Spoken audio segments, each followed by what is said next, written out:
El objeto de esta conferencia va a ser una introducción al comentario a las sentencias de Lombardo, a la suma contra los gentiles y el Liber de Causis. No hablaremos de la suma de teología porque ya se ha estudiado durante siglos y hay muy buenos trabajos, así que yo no considero que aportaría nada para esa obra. Bien, en la Edad Media, a partir de 1210, 1220, con los trabajos de Pedro Lombardo, lo que hizo él fue compilar algunas actas de concilios, escritos de los más destacados, y tratar temas teológicos. Y él lo dividió en 4 libros.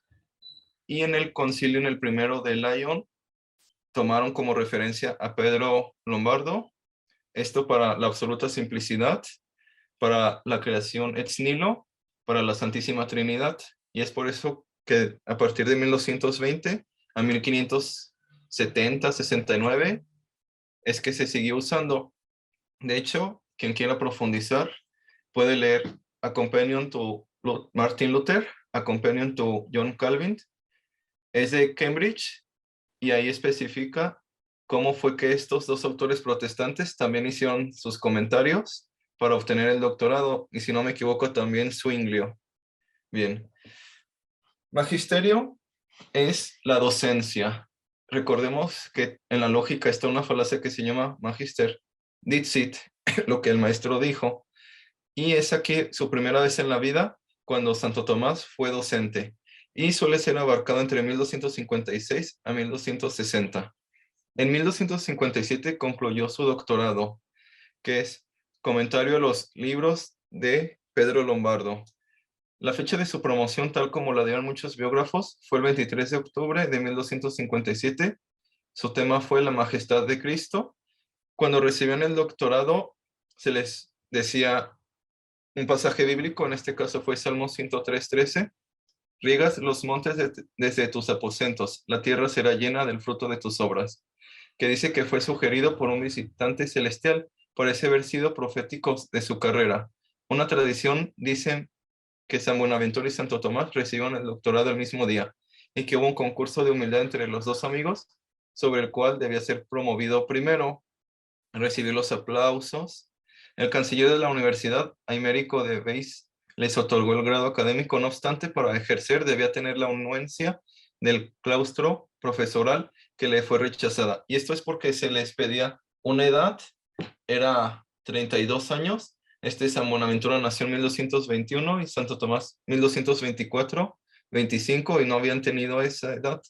No obstante, para ejercer debía tener la anuencia del claustro profesoral, que le fue rechazada. Sí, aquí está escrito. Tras diversos trámites se llegó la noticia hasta la Santa Sede, que decidió el caso en favor de nuestro santo.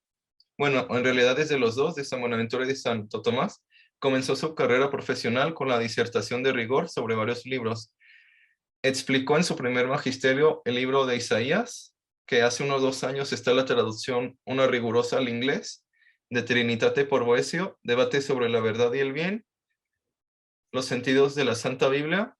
En 1257 publicó las cuestiones cuodlibetales contra los impugnantes, gracias al Papa Alejandro IV.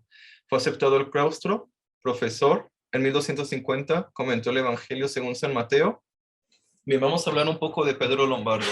Él nació en la provincia de Novara, Lombardía, sería hoy Gran Bretaña, entre 1090 y 1100. Estudió en Bolonia, Reims y en la escuela de San Víctor, recomendado por San Bernardo de Claraval al abad William de San Víctor en París. Enseñó desde 1141 en la escuela catedralicia de esta ciudad, y en 1148 asistió como maestro al concilio de Reims por encargo del Papa Eugenio III, debiendo cumplir la tarea de estudiar la doctrina de Gilberto de Poitiers sobre la distinción real, sobre cuestiones relativas a la esencia divina. En la ciudad más deslumbrante de Francia llegó a ser admirado y respetado este extranjero, ocupando desde 1158 nada menos que el prestigioso cargo de obispo de París, y murió allí. También hay otros escritos, como el Comentario de los Salmos, Comentario de las Epístolas de San Pablo, unos sermones, pero su famosa obra, y ya se encuentra completa en inglés, son las Sentencias, la cual pretende ser una exposición sistemática de la doctrina cristiana. Siguiente, por favor.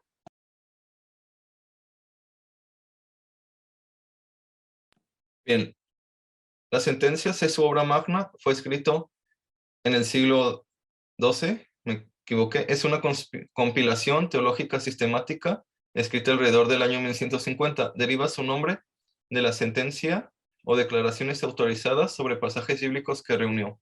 El libro de las sentencias tuvo su precursor en las glosas, una explicación o interpretación de un texto como un comentario a la Santa Biblia de los maestros que disertaban utilizando la traducción latina de San Jerónimo.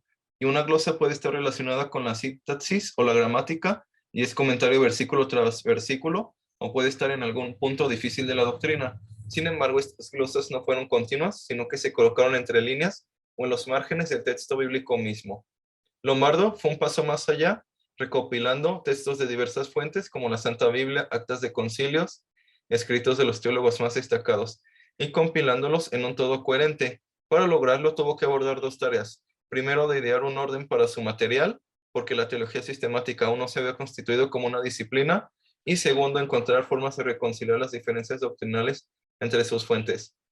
Este es un escrito de Pedro Abelardo, no hay que confundirlo con Lombardo. Él nació décadas antes y escribió una obra de teología y esta es el antecesor de las sentencias de Lombardo. Y este Pedro Abelardo es famoso porque llegaron al día de hoy unos poemas que le dedicaba a su amada y él es el precursor de Guillermo de Ockham y suele ser considerado el primer nominalista. Le proporcionó una inspiración crucial para las últimas tareas. Lombardo organizó su material de la Santa Biblia y los padres de la Iglesia en 4 libros. Luego subdividió este material en capítulos. Probablemente esto ocurrió entre 1223 y 1227. Hay un autor que se llama Alejandro de Ales, que fue profesor de San Buenaventura franciscano, y este agrupó los muchos capítulos de los 4 libros en un número menor de distinciones. A modo general, tenemos los comentarios a las sentencias de Lombardo, son los 4 libros. Luego están las distinciones. Esto es lo que hizo Alejandro de Ales, y es de los primeros, junto a Enrique de Gante y de San Alberto, en hacer la suma de teología. Realmente la división hecha en distinciones por Alejandro introduce uniformidad en cada uno de los 4 libros. Bien, lo que hizo Alejandro de Ales es el primer libro, 48 distinciones. Segundo libro, 44 distinciones. Tercer libro, 40 distinciones y 50 distinciones para el cuarto libro. De esta forma, el libro fue ampliamente adoptado como un libro de texto teológico en la Alta y Tardía Edad Media. Aquí, por error no puse hasta el siglo XVI, se requeriría un comentario sobre las sentencias de cada maestro de teología y era condición suficiente para tener el grado de doctor. Al final de las conferencias sobre el trabajo de Lombardo, un estudiante podrá solicitar el estado de bachiller dentro de la Facultad de Teología. La importancia de las sentencias para la teología y la filosofía medieval es radical en gran medida en el marco general que proporcionan a la discusión teológica y filosófica. Más abajo, please. Casi todos los teólogos del siglo XIII los comentaron: San Alberto, Enrique de Gante, Santo Tomás, San Buenaventura, Godofredo, Duns Scoto, Guillermo de Ockham, Auriolo, Martín Lutero, Juan Calvino. Escribieron comentarios sobre las sentencias, pero estas obras no eran exactamente comentarios, ya que las sentencias eran en realidad una recopilación de fuentes, y Pedro Lombardo dejó muchas preguntas abiertas, algo similar a algunos diálogos de Platón, dando a los estudiosos posteriores la oportunidad de dar sus propias respuestas. Y es ahí que si queremos conocer el pensamiento de Duns Scoto, Ockham, San Buenaventura, Alejandro de Ales, Enrique de Gante, etcétera, etcétera, es bueno acudir a sus comentarios. Bien, él lo escribió Lombardo con 2 motivos principales, a saber, está el metódico y el teórico. El metódico estriba en realizar una compilación para facilitar el estudio de cuestiones teológicas, de opiniones o doctrinas, sentencias de los más destacados, bien ordenadas y asimiladas. Así se podía conservar el patrimonio sin recurrir a textos originales. Incluye unas 1000 citas de sentencias de los padres, siendo San Agustín el autor más nombrado. Otros aparecen con bastante frecuencia, como San Damasceno, San Hilario. Recoge un decreto. Luego la glosa ordinaria tiene también como objetivo metódico secundario profundizar en este patrimonio de la tradición, una vez que en el prólogo Lombardo expone la dificultad de tratar sobre la teología, indicando el motivo que le incita a proseguir, que no es otro que el amor al prójimo y el celo por la gloria de Dios. Afirma que se propone lograr la pureza doctrinal a través de los padres y de la propia razón. Luego está el segundo motivo, teórico. Es primeramente teológico, pues su argumentación está orientada por la revelación, pero es también secundariamente filosófica, pues incluye temas que se desarrollan con argumentación desplegada por la razón natural, la existencia de Dios, los atributos divinos, la creación del mundo por Dios, el origen divino de las almas, la inmortalidad del alma, entre otras.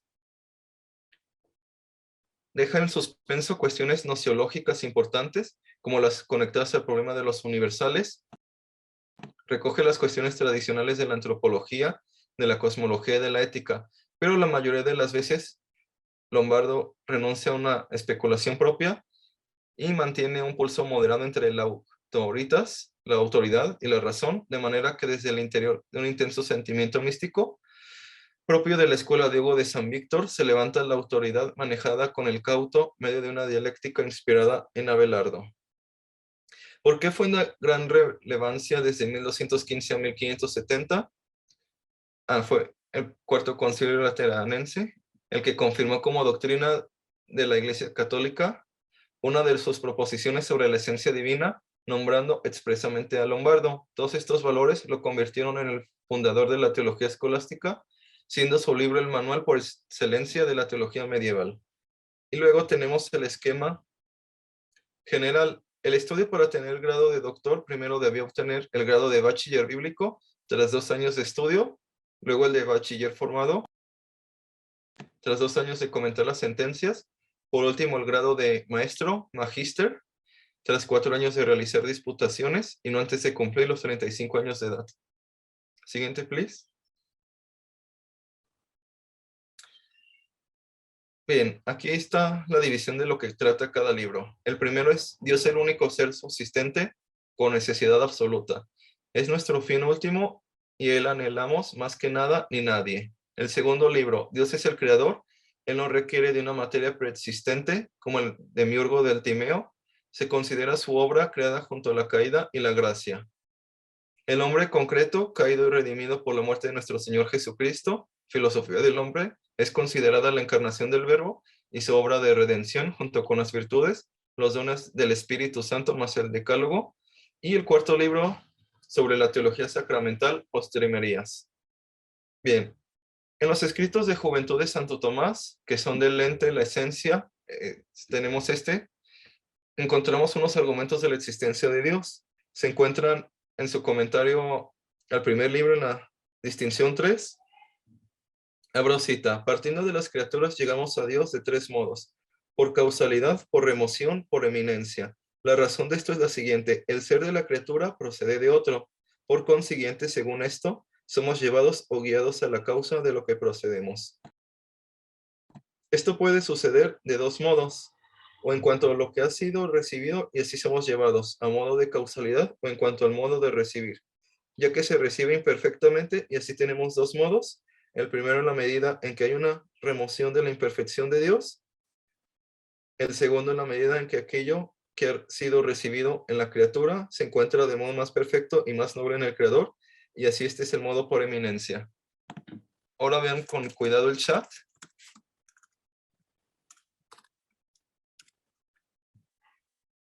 Bien, esto se lee comentario a las sentencias de Lombardo, primer libro, la distinción 3, es el prólogo. Si queremos ser más específicos, sería: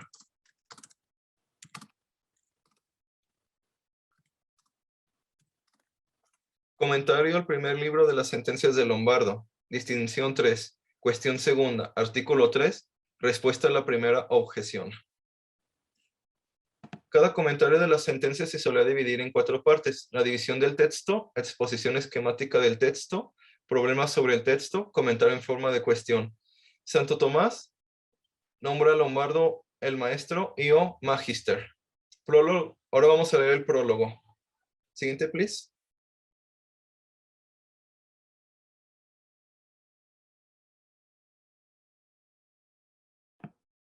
Prólogo del maestro de las sentencias de Pedro Lombardo.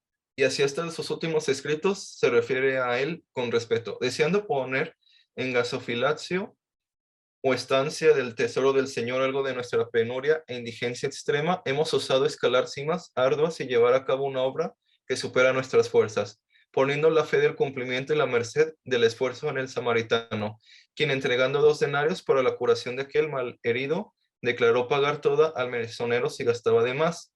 Nos agrada la verdad del que promete, pero nos aterra la inmensidad de la labor. Nos anima el deseo de ser útiles, pero nos disuade la debilidad de fallar, debilidad que el celo del Señor vence. Enardecidos con este aliciente, nos hemos esforzado en proteger con los escudos de la torre de David nuestra fe contra los errores de los hombres carnales y animales. O más bien mostrarla robustecida, también nos hemos esforzado en aclarar los cercanos de las investigaciones teológicas y además transmitir el conocimiento de los sacramentos de la Iglesia según la posibilidad de nuestra inteligencia, sin poder oponernos justamente a los deseos de los hermanos estudiosos que nos pedían insistentemente ayudarnos en Cristo con la lengua y con la pluma mediante sus estudios dignos de la alabanza. La caridad de Cristo pone en movimiento en nosotros este carro. Aunque no tenemos duda ninguna de que todo discurso de elocuencia humana ha estado siempre sometido a la calumnia y a la contradicción de mulos, en efecto, cuando discrepa el movimiento de la voluntad, disienten también los sentimientos del alma, y aunque toda afirmación haya sido formulada según el carácter de la verdad, sin embargo, en tanto que a uno les parezca o les complazca una cosa y a otros otra, el error de la impiedad se opone a la verdad, bien sea porque no es comprendida, bien sea porque ofende, de ahí surge la envidia de la voluntad divina, que el Dios de este siglo produce en los hijos de la desconfianza. Estos no someten la voluntad a la razón, ni se dedican al estudio de la doctrina, sino que se esfuerzan en adaptar las palabras de la sabiduría a las cosas que ellos soñaron, no siguiendo la verdad, sino la propia satisfacción y la voluntad excitada. No provocan estos la comprensión de la verdad, sino la defensa de sus complacencias, sin desear que se enseñe la verdad, pues más bien se apartarán de ella para oír fábulas. Y su profesión es buscarlo placentero más que la instrucción, sin desear lo que ha de enseñarse, sino que adaptan la doctrina a las cosas deseadas, ponen la razón de sabiduría en la superstición, ya que la hipocresía mendaz sigue la defección de la fe, para que al menos aparezca en sus palabras la piedad que la conciencia ha perdido. Hacen impía la propia piedad, disimulada con toda clase de ficciones en las palabras. Más abajo, please.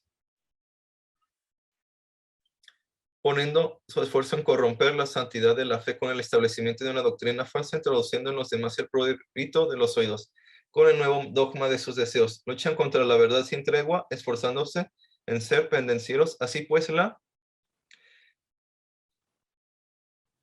lucha es pertinaz entre la aserción de la verdad y la defensa del capricho. Cuando la verdad se mantiene firme y la voluntad se protege del error, en consecuencia queriendo destruir la asamblea de estos tan odiosos a Dios y queriendo también cerrar su boca con el fin de que no puedan derramar sobre otros el virus de la maldad, y deseando exaltar la luz de la verdad sobre el candelabro, hemos compuesto con la ayuda de Dios con mucha fatiga y sudor y basándonos en los testimonios de la verdad, cuyo fundamento es imperecedero, esta obra, dividida en 4 libros. No fue Alejandro de Ales quien lo hizo así, sino el mismo Lombardo. En ellos encontrarás los ejemplos y la doctrina de nuestros mayores. En esta obra hemos mostrado el fraude de una doctrina viperina mediante la sincera profesión de la fe, mostrando el acceso a la verdad que debe ser demostrada sin exponernos el peligro de una profesión impía, utilizando moderación y equilibrio entre 2 extremos. Pero si en algún momento nuestra voz resalta un poco, que no sea parte de los confines paternos. Así pues, este trabajo no debe parecer superfluo ni al perezoso ni al sabio, siendo necesario muchos diligentes y muchos indoctos, entre los que me encuentro.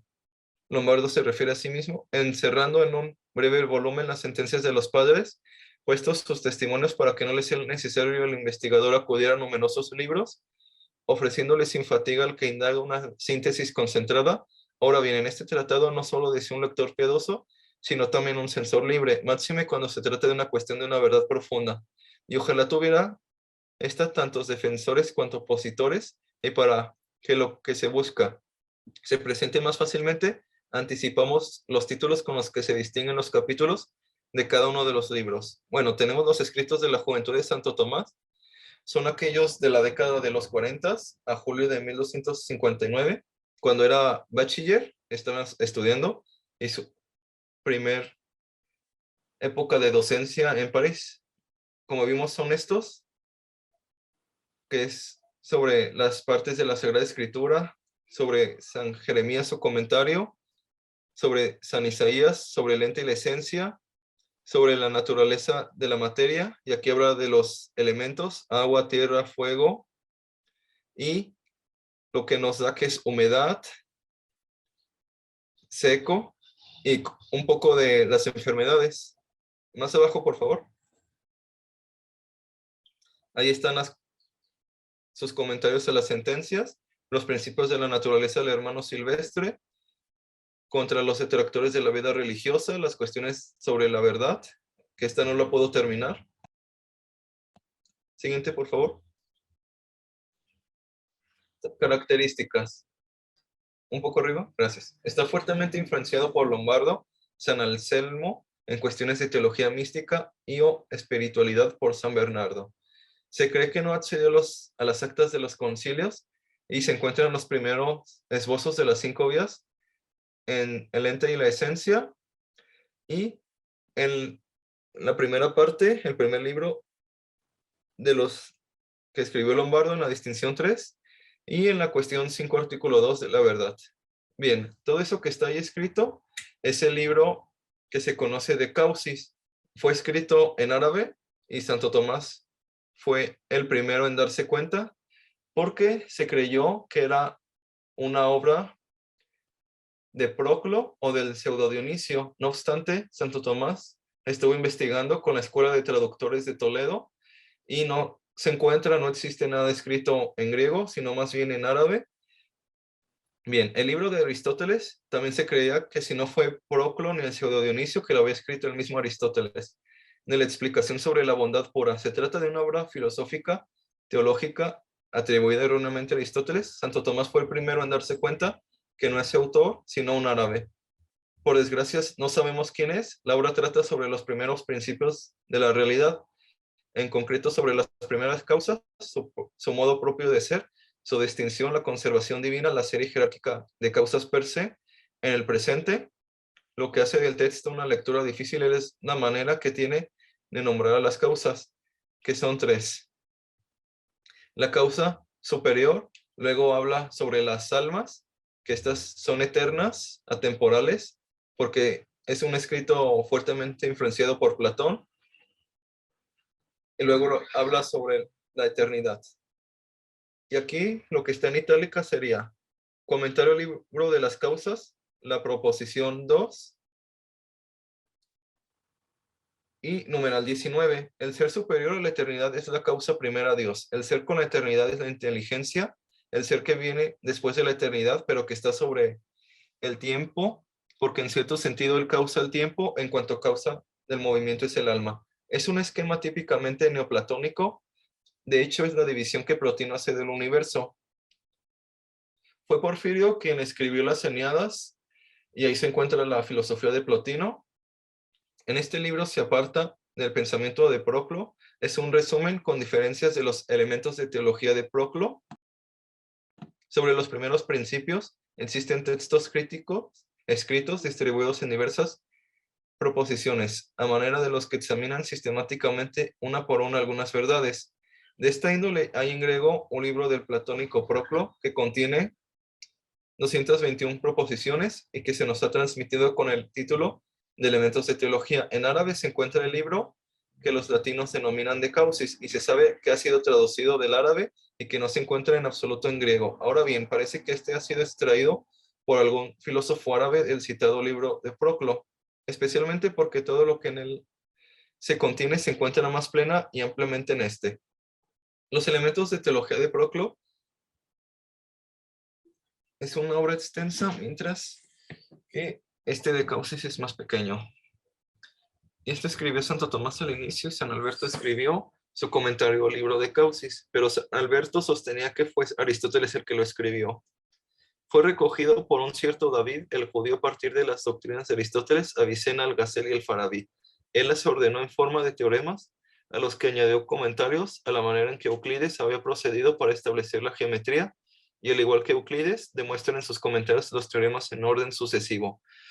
Así también David incluyó comentarios que no son otra cosa que las demostraciones de los teoremas propuestos, y así David reunió para este libro de extractos de una cierta carta de los principios universales del ser, obra de Aristóteles, añadiéndole otras cosas que saca de Vicena y Alfarabi.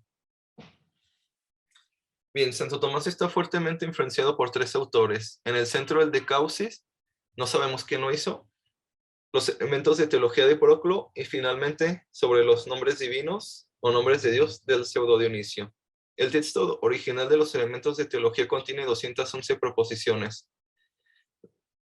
De la 1 a la 6, de lo 1 y lo múltiple, de la 7 a la 13, de las causas, bondad y eficiencia, de la 14 a la 24, grados de la realidad, del cuerpo, el alma, la inteligencia, el 1, de la 25 a la 39, salida y regreso, emanación y reintegración.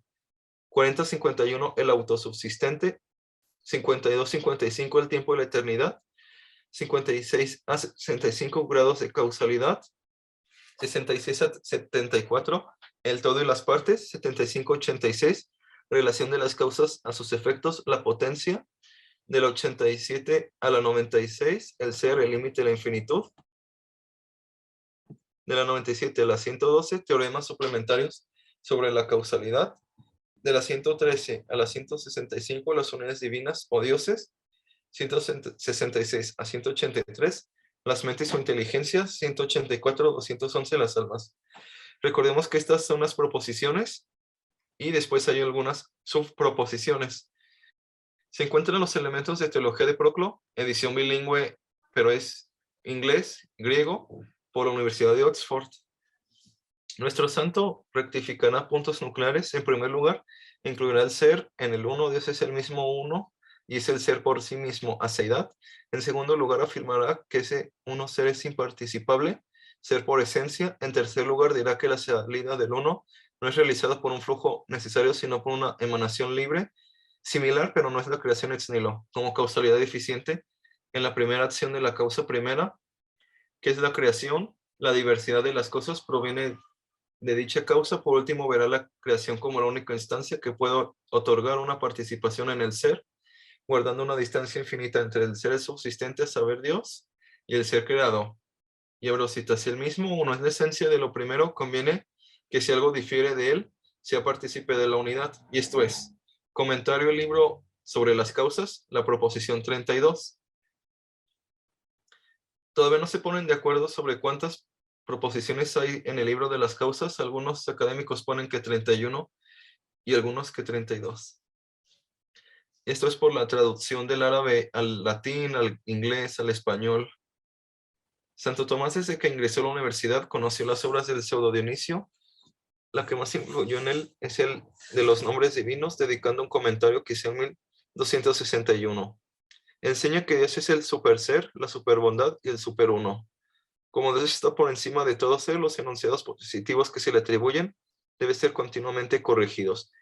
La teología catafática o positiva es inferior a la teología apofática o negativa. Por su parte, Dios imita el ser de sí mismo.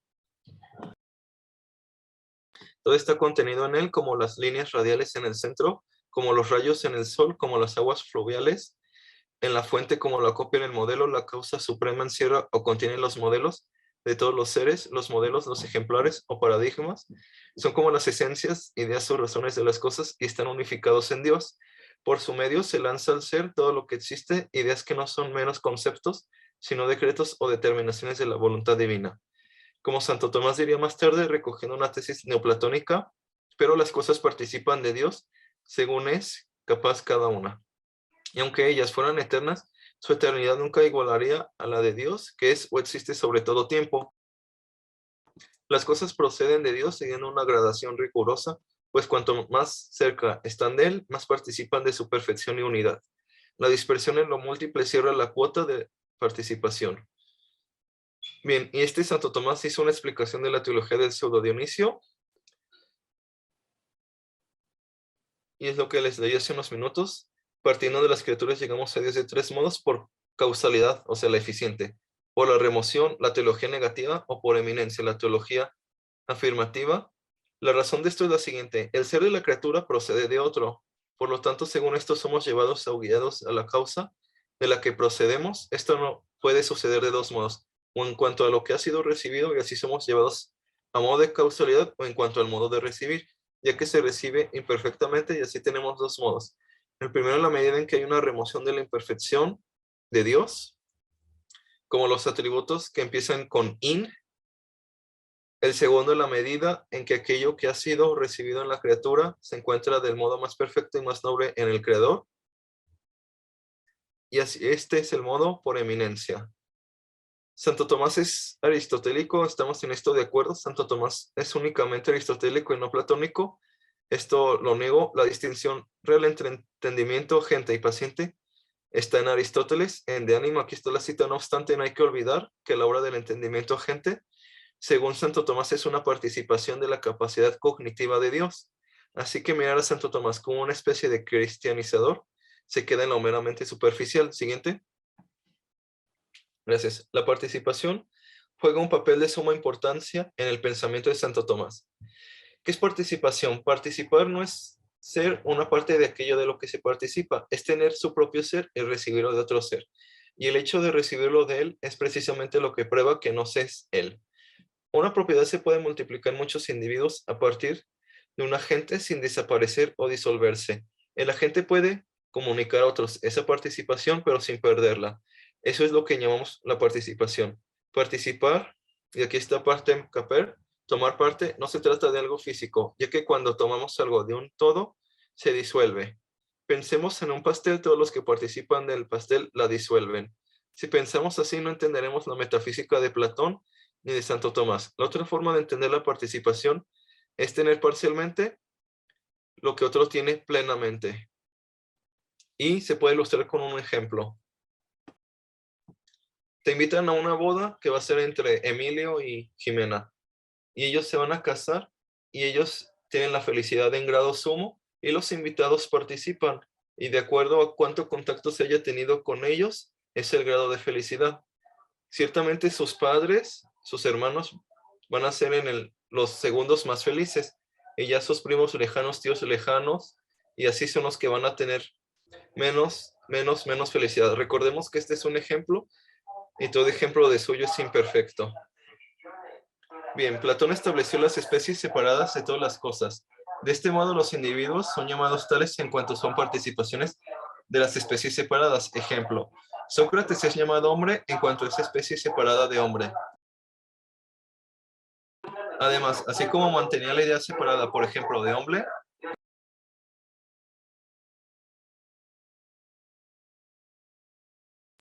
y lo llamaba hombre por sí, o de caballo, llamándolo caballo por sí. Del mismo modo mantenía la idea separada de ser y lo llamaba ser por sí, y de uno, llamándole uno por sí. Y por eso cada una de sus participaciones es llamada ser o uno. Y aquello que es ser por sí, uno por sí. Él lo denominaba a sumo bien. Como quiera que alguien se identifica con el ser y con el uno, decía que el bien por sí era Dios, siendo todas las demás cosas buenas por participación. Aun cuando esta opinión pueda parecer sin fundamento, ya que no puede sostenerse que las especies separadas de las cosas naturales subsistan por sí mismas, como demuestra Aristóteles abundantemente. Sin embargo, es absolutamente cierto que, tal como dijimos, sin eso se concuerda con Aristóteles, lo primero es aquello que es ser y bueno por esencia, y nosotros le llamamos Dios. De este primero que es ser y bueno por esencia, todas las cosas pueden recibir su denominación, tanto de seres como de buenas, pues como dijimos, participan de él, si bien lejano y deficientemente, con una cierta semejanza. Así cada cosa puede ser llamada buena por bondad divina como principio primero, ejemplar, efectivo y final de toda bondad. Sin embargo, todo puede ser llamado bueno por la semejanza con la bondad divina que lleva inherente, que es formalmente su bondad y por la que se le llama así. De este modo hay una sola bondad de todo y a un tiempo muchas bondades. Ahora, ejemplo para entender adecuadamente la perfección o la participación, aquí lo tenemos, de las invitaciones a una boda. Si un ente tiene una propiedad que no le corresponde por naturaleza, la tiene recibida por otro. Si una propiedad es recibida en un sujeto, es causada, depende de otro para ser. Y volviendo al libro sobre las causas, cuenta con 32 o 31 proposiciones, aunque en algunos manuscritos no se encuentra la proposición cuarta. La primera proposición versa sobre la causa primera de todo y pasa a indicar otras causas elevadas, pero dependientes de la causa primera. Le siguen proposiciones que por grupos de temas, aunque no de modo sistemático, realizan la explicación etiológica de la realidad íntegra. La etiología es una disciplina que estudia las causas. Al principio de uno, está el principio de todo el tratado. Más abajo, please. Gracias. Las causas, la causa primera, las inteligencias y las almas. De la 2 a la 5, de la 6 a la 15, determinación de cada una de las causas. De la 16 a la 19, dependencia de lo inferior respecto a lo superior. De la 20 a la 23, el influjo de lo superior sobre lo inferior. Que esto es la providencia divina, la moción divina, la conservación. Luego tenemos de la 24 a la 32 o 31, la recepción del influjo por lo inferior. Luego tenemos la segunda etapa. Los escritos de madurez son aquellos que hizo Santo Tomás en su docencia en Italia y se ubica en Nápoles, Roma, Viterbo, 1259-1268. Está fuertemente influenciado por Aristóteles, ya que hay traducciones cada vez mejores que hizo la Escuela de Toledo. Ya está hecha la traducción a Moral Eudemo, la Ética a Nicómaco, toda la metafísica. Para Santo Tomás el ser es un acto. El ser es aquella perfección en virtud de la cual una cosa es ente en acto. Y demos en asomo contra los gentiles. Ahora cita, el existir expresa cierto acto. No se dice, en efecto, que una cosa exista cuando está en potencia, sino cuando es actual. Ahora bien, todo aquello a lo que conviene un acto distinto de sí mismo, se halla respecto de él como potencia, ya que el acto y la potencia son denominados correlativamente todo lo que no puede ser sino por agrupación de muchos es compuesto. Pensemos en nosotros, tenemos varios aparatos, varios órganos, pero ningún ser en que una cosa es la esencia y otra la existencia puede existir, sino por la unión de varios, es decir, la esencia y la existencia. Cierro cita. El ser es aquella propiedad o aquella perfección en virtud de la cual cualquier cosa que es ente en acto. Digo que el ser de la sustancia no es accidente, sino la actualidad de cada forma existente, ya sea que exista con o sin materia. Esto escribe en las cuestiones quodlibetales y luego está en las cuestiones sobre la potencia de Dios. De potencia Dei es cronológica y especulativamente el precedente inmediato de la primera parte de la Summa Theologiae. Ningún teólogo especulativo puede descuidar las cuestiones disputas de potencia sin detrimento para su propia comprensión de la Summa Teológica de Santo Tomás. En potencia Dei vemos la concisión en el lenguaje y novedad de cuestiones, objeciones, argumentos y su rigor. En el de potencia Dei está compuesto por 10 cuestiones y estas por 83 artículos. Veamos los títulos. Siguiente, please. Primera cuestión, la potencia de Dios considerada en sí misma, son 7 artículos. Segunda cuestión, la potencia generativa en Dios, son 6 artículos. Creación ex nihilo, son 19 artículos. Creación de la materia informada, son 2 artículos. La conservación de las cosas en el ser, son 10 artículos. Sobre los milagros, son 10 artículos. Sobre la divina simplicidad, 11 artículos. Las relaciones en la Santísima Trinidad, 4 artículos. Sobre las personas divinas, son 9 artículos. La procesión de las personas divinas, son 5 artículos. El potencia Dei es una respuesta al emanacionismo de Avicena. Si miramos con cuidado estas cuestiones, parece que no tienen relación. No obstante, esto no es así. Santo Tomás le interesan todos los argumentos. No hay de hecho distinción entre argumentos filosóficos y teológicos, sino un esfuerzo sostenido por presentar todos los argumentos verdaderos. En la primera cuestión, primer artículo, comienza con la pregunta si en Dios hay potencia, sea pasiva, sea activa. Posteriormente aduce 18 argumentos en contra. Ahora, de estos 18, hay 8 en los que no se cita a nadie, estos son filosóficos. En los otros 4 se cita a San Anselmo, San Agustín y el pseudo Dionisio Lombardo, y en las últimas 6 se cita a Aristóteles. Después se añaden 3 argumentos a favor, dos de ellos fundados con citas bíblicas, y el tercero, el principio filosófico: toda operación procede de alguna potencia activa. ¿Por qué? Es menester distinguir entre acto primero y acto segundo. El primero es la perfección que pertenece al orden del ser, por ejemplo, tigre, gato, caballo, etc. El segundo es la perfección que pertenece al orden del obrar. Por ejemplo, cazar, reproducirse, defender crías, etc. En la cuestión tercera, artículo quinto, Santo Tomás se pregunta si todo lo que comenzó a existir fue creado por Dios. Y aquí Santo Tomás aduce 3 argumentos a favor de la existencia de Dios sobre los escritores Platón, Aristóteles y Avicena. Es necesario que si alguno se encuentra poseído en común en muchos, siguiente please, causado en ellos por una única causa, en efecto no puede ser que eso común convenga por sí mismo cada uno de ellos, ya que cada uno de ellos, según lo que él mismo es, se distingue del otro y la diversidad de causas produce efectos diversos.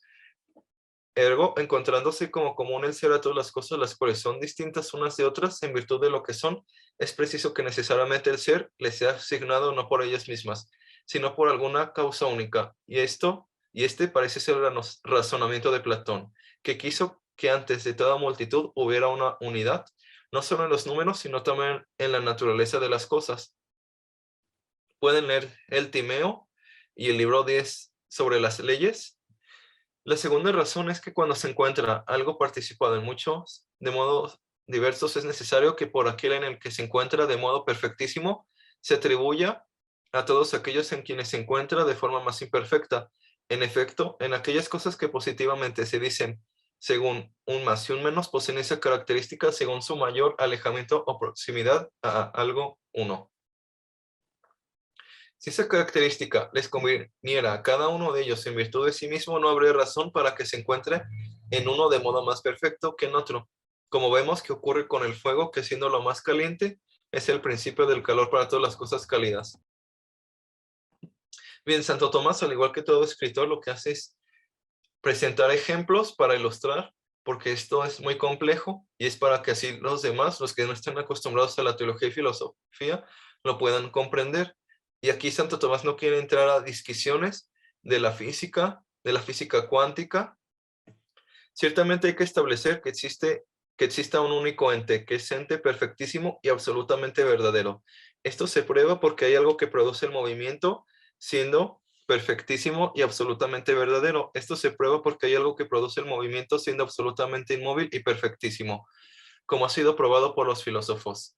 En consecuencia, es necesario que todas las otras cosas menos perfectas reciban el ser del mismo. Y esta es la prueba del filósofo. Cuando leemos a Santo Tomás y otros escritores, a Buenaventura Duns-Scoto, Guillermo de Ockham, se refieren con respeto a Aristóteles como el filósofo, aunque muchas veces discrepen de él. La tercera razón consiste en que aquello que es por otro es reducido como su causa por aquel que es por sí. Por eso, si hubiera un calor subsistente por sí mismo, sería necesariamente la causa de todas las cosas cálidas, que tiene el calor por modo de participación. Ciertamente hay que admitir que existe un ente que sea su propio ser, lo cual se prueba por el hecho de que de este ente único proceden todas las otras cosas que no son su propio ser, sino que tienen el ser a modo de participación. Ahora, esta argumentación se encuentra en la Suma contra los Gentiles, en la Summa Theologiae. Hay una perfección que es común a todo lo que existe, se llama perfección del ser. Todas las cosas que conocemos existen o son. No obstante, ninguna de ellas tiene ser por sí mismo, sino recibido. Sabemos de esto porque cada una de las cosas tiene un modo de ser diverso. La perfección es común, en eso estamos de acuerdo. No obstante, ninguna de ellas la tiene por lo que es. Por ser elefante, tigre, acto primero. Ergo, si esa perfección es común a todo lo que existe, no se explica por los principios esenciales de las cosas, tiene que ser producida por el ser por esencia. Posteriormente, Santo Tomás escribirá: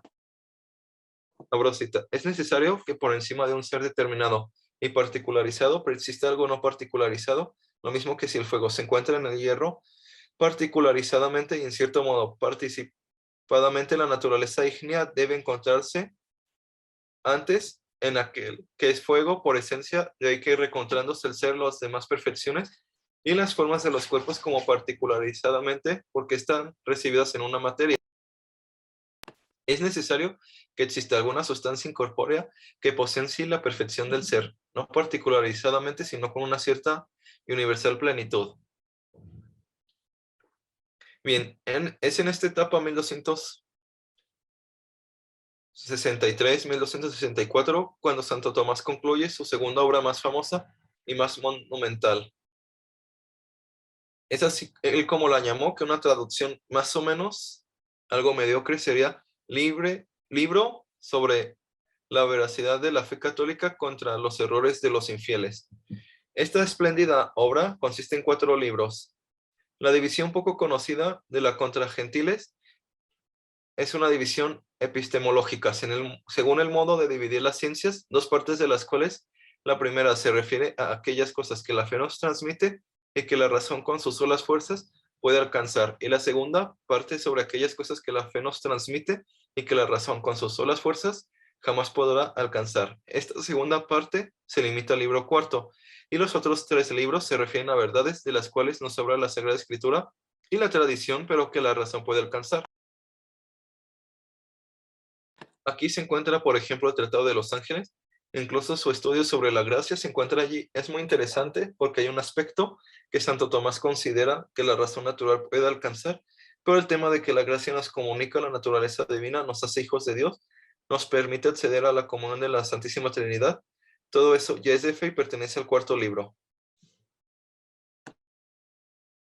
La suma contra los gentiles va para aquellos que tienen sed de sabiduría, la anhelan, tienen el deseo de escudriñar las verdades divinas. Es por eso que nuestro santo en el primer capítulo comienza con cuál es el deber del sabio. ¿Quiénes son los gentiles para Santo Tomás? Todos aquellos que no son cristianos, sean musulmanes, sean judíos. Abro cita. Los maometanos y paganos no convienen con nosotros en admitir la autoridad de alguna parte de la Sagrada Escritura, por la que pudieran ser convencidos, así como contra los judíos. Podemos disputar por el Viejo Testamento y contra los herejes por el Nuevo, mas estos no admiten ninguno de los dos. Hemos de recurrir pues a la razón natural, que todos se ven obligados a aceptar, aun cuando no tenga mucha fuerza en las cosas divinas. Ergo, a la vez que investigamos una determinada verdad, expondremos los errores que con ella se pueden rebatir y cómo la verdad racional concuerda con la fe cristiana. Como siempre vemos una preocupación por las almas de los no católicos romanos, Santo Tomás sabe que el Islam se manifiesta no como una amenaza militar exclusivamente, sino como una amenaza para las almas. Santo Tomás valientemente saca su pluma y se propone a escribir una solución al problema de la crisis de Europa, porque Santo Tomás nació en un contexto en lo que ya estaban los filósofos y teólogos más destacados del judaísmo. Tenemos por una parte a Maimónides y a Vicebrón, y del Islam tenemos al Kindi, al Ghazali, al Farabi y al comentador, que es el que sostenía que hay una sola forma sustancial, una sola ánima para todos los hombres. Y estos tenían una fuerte influencia en España. Bien, vamos a hablar de los 4 libros. En el primero explica del deber del sabio y por qué radica en la metafísica, teología. Primer capítulo, intención del autor. Segundo capítulo, sobre lo que quiere tratar Santo Tomás. Y luego de las verdades accesibles por la razón, del capítulo 13 al 12, sobre la existencia de Dios. Depende de las ediciones, son alrededor de 10 páginas o 12 páginas sobre los argumentos de la existencia de Dios. Argumento del movimiento metafísico o de Aristóteles. En silogismo explica las 2 premisas con 3 argumentos y la conclusión se desprende necesariamente. Todo lo que se mueve es movido por otro. Primera premisa, no se puede proceder ad infinitum. Segunda premisa y 3 argumentos. Tenemos el argumento de la causalidad eficiente, donde cita a Aristóteles. El argumento teleológico, donde cita sobre la fe ortodoxa de San Juan Damasceno. Sobre la teología negativa, el capítulo 14. Argumento de la contingencia, que se corresponde con la tercera vía de la Summa Theologiae. Abro citas. Si hay un tiempo en que un ser no existió y después existió, este fue sacado por alguien del no ser al ser. No se sacó a sí mismo, porque lo que no existe no puede obrar.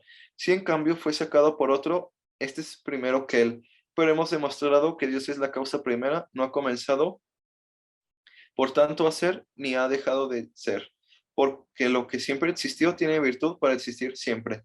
Es pues eterno y vemos en el mundo ciertas cosas que pueden ser y no ser. Por ejemplo, seres generables y corruptibles. Ahora bien, todo lo que puede ser tiene una causa, porque como de suyo está dispuesto igualmente a una y a otra cosa, es decir, ser y no ser, ser o no ser, es necesario que si existe, sea por la acción de una causa. Aristóteles ha probado que en las causas no se puede proceder indefinidamente. De admitirse, pues, un ser necesario. Por otra parte, todo ser necesario o tiene causa de su necesidad fuera o es necesario por sí mismo. Bien, como lo expliqué ayer, Santo Tomás es de varios autores que sostiene el contingentismo universal. Lo voy a escribir.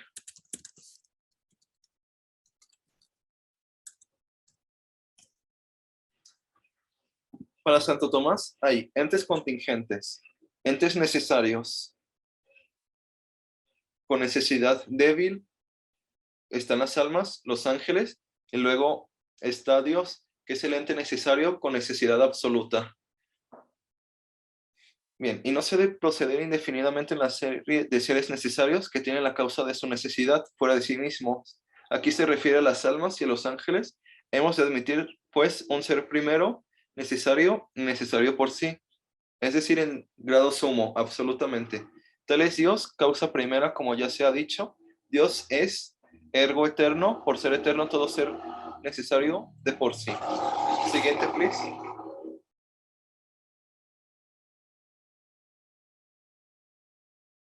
Bien, de los capítulos 16 a la 28 trata de los atributos. ¿Y qué son? Una perfección que conviene a Dios y según las cuatro leyes de nuestra mente concebimos como necesarias.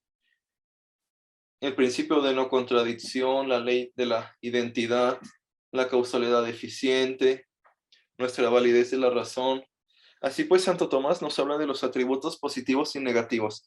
Los positivos encierran una perfección que expresamos sin apelar a la teología negativa, por ejemplo, ciencia, voluntad, potencia activa, entre otros. Negativos, aquellos que se rechazan imperfecciones existentes en las criaturas. Por ejemplo, absoluta simplicidad, podremos decir incompuesto, absoluta inmutabilidad, infinitud, eternidad. Nos damos cuenta rápidamente de estos porque empiezan con la I y con la A. Dios es aespacial, Dios es atemporal. Los quiescientes y operativos. Los entitativos se refieren a la misma esencia divina y son los que acabamos de hablar. Los operativos se refieren a la potencia operativa o lo mismo que operaciones transeúntes. Pasemos al segundo libro. Trata sobre los atributos absolutos y relativos. Los absolutos se hallan en Dios independientemente de si ha creado o no, y los relativos son aquellos que están en Dios como consecuencia de sus acciones libres, incomunicables o comunicables. Los incomunicables son aquellos donde no hay ni puede haber en las criaturas, por ejemplo, absoluta simplicidad, unicidad, absoluta inmutabilidad, infinitud. Comunicables son aquellos donde hay participaciones ad extra. Después en los capítulos 29 a la 36, los nombres de Dios, sobre el equivocismo, el univocismo, la analogía, refutación al equivocismo y a la univocidad. Capítulos 37 y 41, la bondad de Dios. Y aquí se encuentra el argumento enológico o cuarta vía. Se llama enológico porque se eleva de lo compuesto y plural a lo simple y a lo uno, es decir, Dios. Y miren, con esto prueba su unicidad en el capítulo 42. 43 sobre la infinitud divina, 44 59 sobre la ciencia divina, sobre el hecho de que Dios es la verdad más pura, sobre la ciencia divina, Dios quiere, voluntad divina, libertad divina, impasibilidad divina. Luego trata de la 91 a la 94, amor y virtud divina. 95 a 99, Dios no quiere el mal. Dios es viviente y la bienaventuranza divina. Y ahora pasemos al segundo libro.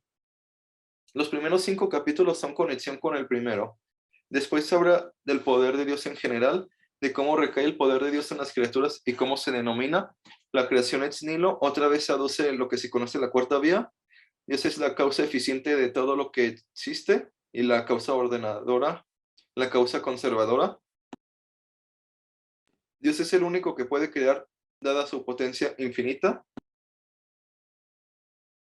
Son los capítulos 20 a la 30. Siguiente, please. Creación temporal del mundo y posibilidad de la creación. Aquí es muy similar al... Un poco arriba, por favor.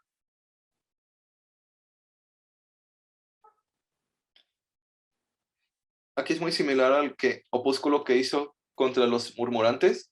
Luego está la diversificación de las cosas y jerarquía de los seres.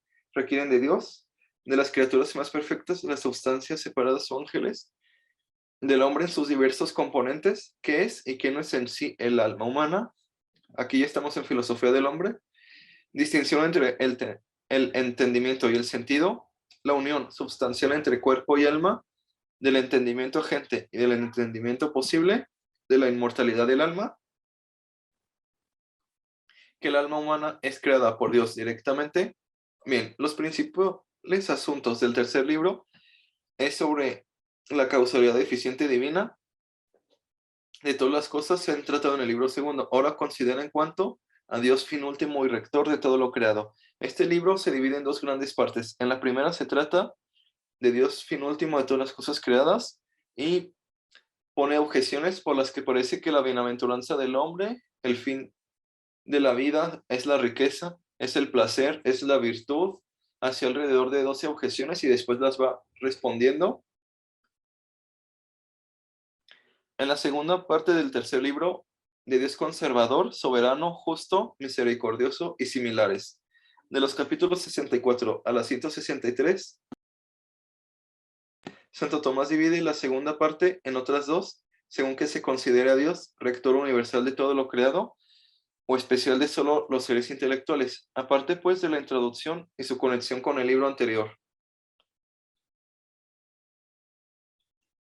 Bien, son tres las partes en que se divide el libro tercero. Dios fin último de todo lo creado, Dios rector universal de todos los seres, Dios rector especial de los seres racionales. Y vamos al cuarto y último libro. Introducción, conexión con los tres libros anteriores. Usa un argumento enológico, la cuarta vía para la existencia de Dios, la gradación de las perfecciones, que tanto en una dialéctica ascendente como descendente prueba la existencia de Dios. Como para la perfección del hombre es bueno que de algún modo conozca a Dios, de modo que esta noble criatura no parezca ser vana, por no poder alcanzar su fin propio, le ha sido dada al hombre una vía a través de la cual puede llegar al conocimiento de Dios, a saber que como todas las perfecciones de las cosas descienden de Dios como vértice de todo el hombre, comenzando a partir de las cosas inferiores y ascendiendo gradualmente, alcanza el conocimiento de Dios, pues también en los movimientos corporales es la misma vía por la que se asciende y desciende, distinta por razón del principio y del fin. Santo Tomás inicia con un espléndido premio sobre la necesidad que tiene el hombre de aceptar la divina revelación, si es en verdad que quiere conseguir la bienaventuranza eterna. Abro cita. El conocimiento del hombre acerca de las cosas divinas es triple. El primero de los cuales se obtiene cuando el hombre, con la luz natural de la razón, por medio de las criaturas, se remonta hasta el conocimiento de Dios. El segundo se logra cuando la verdad divina que sobrepasa el entendimiento humano desciende hasta nosotros por modo de revelación. Está en la carta a los hebreos. Los católicos pueden acudir al catecismo y a los documentos del Segundo Concilio Vaticano de que con Jesucristo llegó la plenitud de la revelación. Bien, el segundo se logra cuando la verdad divina que sobrepasa el entendimiento humano desciende hasta nosotros por modo de revelación. Aquí se refiere a San Juan 1:14 y a Baruch 3:38, no para que la veamos como objeto de una demostración, sino que para que la creamos al proponérsenos por revelación.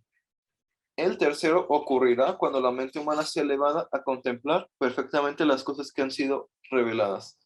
Bien, algo similar es lo que aconteció con Santo Tomás al final de su vida. Él vio un poco de la esencia divina y quedó pasmado, y es por eso que consideró sus escritos como paja, que no tienen valor alguno. No obstante, algunos detractores dicen que por eso debemos olvidar a Santo Tomás. Y bien, podemos hacer un condicional. Sí, Santo Tomás, que es el más destacado entre todos, y como lo puse en mi documento, el crack de cracks, consideró a sí mismo sus escritos que no valen para nada, a fortiori, con mayor razón, nuestros escritos los deberemos desechar, al menos que seamos tan arrogantes y creamos que estamos al nivel de Santo Tomás y que los escritos sirven para algo, o incluso que los superamos. Bien, el cuarto libro, los capítulos 12 a la 26, Santo Tomás dedica 25 capítulos para tratar el dogma de la Santísima Trinidad, y aquí responde a objeciones de varios famosos: Arrio, Eutiques, Sabelio, Valentino, Apolinar, etcétera, etcétera. Luego los capítulos 27 a la 55, el misterio de la encarnación. Los capítulos 56 a la 78, necesidad de los sacramentos, distinción de los sacramentos de la nueva y la antigua ley, el número, objeciones y respuestas contra la Sagrada Eucaristía. Luego, de la 79 a la 97, la vida futura. Y abro cita: como ya demostramos antes, que fuimos libertados por Cristo de cuanto incurrimos por el pecado del primer hombre, y cuando este pecó, nos transmitió no solo el pecado, sino también la muerte, que es su castigo, según el dicho del apóstol: por un hombre entró el pecado en el mundo, y por el pecado la muerte. Es necesario que por Cristo seamos librados de ambas cosas, es decir, del pecado y de la muerte, en conformidad con lo que dice el apóstol. Si por la transgresión de uno, esto es por la obra de uno solo, reinó la muerte, muchos más los que reciben la abundancia de la gracia y el don de la justicia reinarán en la vida por obra de un solo Jesucristo. Y bien, estamos en la última etapa, que es de la vejez. Se caracteriza por la enseñanza en Nápoles desde septiembre de 1272 hasta su muerte. Bien, 10 años atrás, Santo Tomás fue invitado por el Papa Urbano para que escribiera un himno sobre la fiesta del Corpus Christi. Ya era muy famoso y respetado, incluso por sus opositores.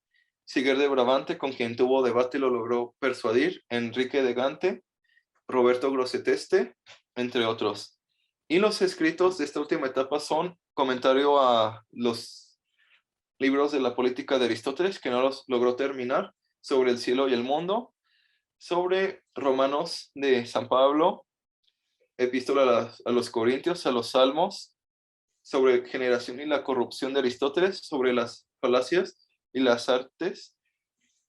Luego tenemos una exposición que hace al Padre Nuestro, luego sobre los preceptos de la caridad, luego comentario al credo, comentario a la salutación angélica y al Ave María, sobre los elementos al Magíster Felipe, al profesor Felipe, que ahí habla de fuego, aire, tierra, agua, luego de sequedad, de humedad, y un poco de las enfermedades, de motus cordi, al maestro Felipe, es un poco de cardiología, una epístola a un tal Bernardo, un abad, y la obra más espléndida de la filosofía y teología cristiana, la majestuosa Summa Theologiae. Siglos después escribiría una autora que les recomiendo leer, Flannery Connor, abro cita: no podría hacer ningún juicio a la Suma, salvo esto. La leo cada noche antes de ir a dormir a la cama. Si mi madre me viera durante ese proceso y dijera: apaga la luz, ya es tarde, le respondería con el dedo levantado y la expresión amplia, anódina y beatífica. Contra esto respondo que la luz, por ser eterna e ilimitada, no se puede apagar. Cerraré los ojos o algo similar. Como sea, siento que puedo garantizar personalmente que Santo Tomás amaba a Dios, porque en mi vida no puedo evitar amar a Santo Tomás. Y esto en una obra que se llama El hábito del ser. Bien, la Suma de Teología está dividida en 4 grandes partes, y estas a su vez han tratado la teología en sí misma, Dios uno y trino, la creación, las criaturas, los ángeles, demonios, la creación del mundo, explicación de los 7 días en particular en conjunto, filosofía del hombre, del cosmos. Dentro de cada tratado hay cuestiones, y estas a su vez cuentan con artículos. Cada artículo cuenta con objeciones. El sed contra como lo vimos ayer, o argumento de autoridad, recordemos, ante todo que es un libro teológico, y es por eso que él usa argumentos de autoridad. El respondo dicendum es un argumento extenso, más que el anterior, donde explica por qué es falso X tesis más su refutación. Ad primum, el ad se traduciría hacia la, aquí quiere decir hacia la primera objeción, y es a cada objeción o en su conjunto, porque hay casos en los que Santo Tomás pone 10 objeciones y pone respuesta a la objeción 1 a la 7.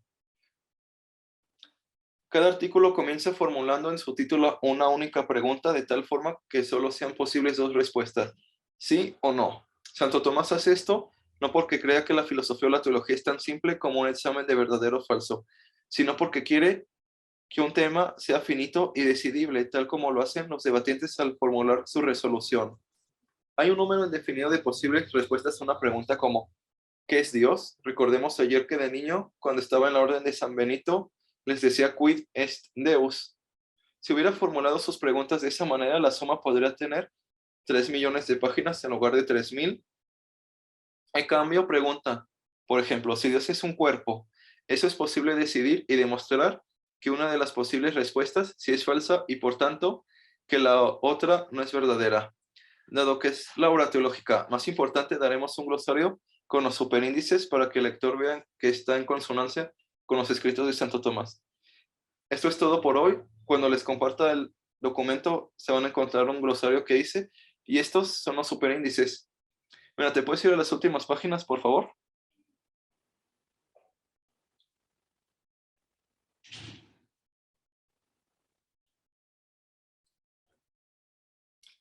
Más abajo. Muchas gracias. Todo eso es la bibliografía que usé y más abajo se encuentran los escritos de Santo Tomás que están en consonancia con el léxico que hice. Gracias por su tiempo.